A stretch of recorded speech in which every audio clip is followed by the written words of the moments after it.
Did you miss UFC 252 yesterday? Well, let me get you caught up.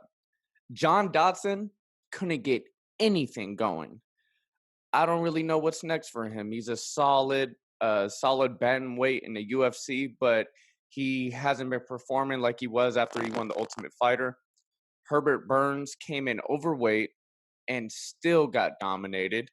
Rosenstruck is back to doing Rosenstruck things. He got an amazing knockout, and he's somebody that we really need to pay attention to in the heavyweight division, especially with DC retiring. Rosenstruck is 11-1, and against most people, he looks really dominant. Unfortunately, Sean O'Malley's night got stopped early. He was taken off on a stretcher. It was a rough stoppage in the first round. He messed his ankle up pretty bad, so prayers up to a speedy recovery from him.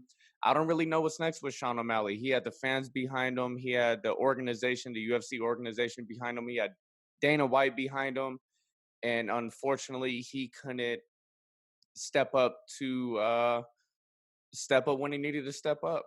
So we'll see what's next with Sean O'Malley. He was winning that fight before he got hurt, so it's going to be interesting to see what happens next. Now, down to the meat and potatoes, the heavyweight, the main event, Stipe and DC, the trilogy fight. As a fan, I was not disappointed whatsoever. These two guys gave us a war, gave us a third battle. It went to decision. I would have liked to see DC, wrestle a little bit more. I don't know what the hell he was doing. But one thing that I do want to point out about the DC and Stipe fight, I know it had some type of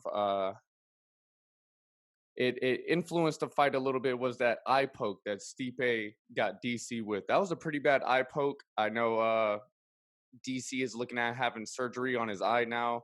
It was pretty bad, and I know that influenced the fight in the way he wanted to move after that.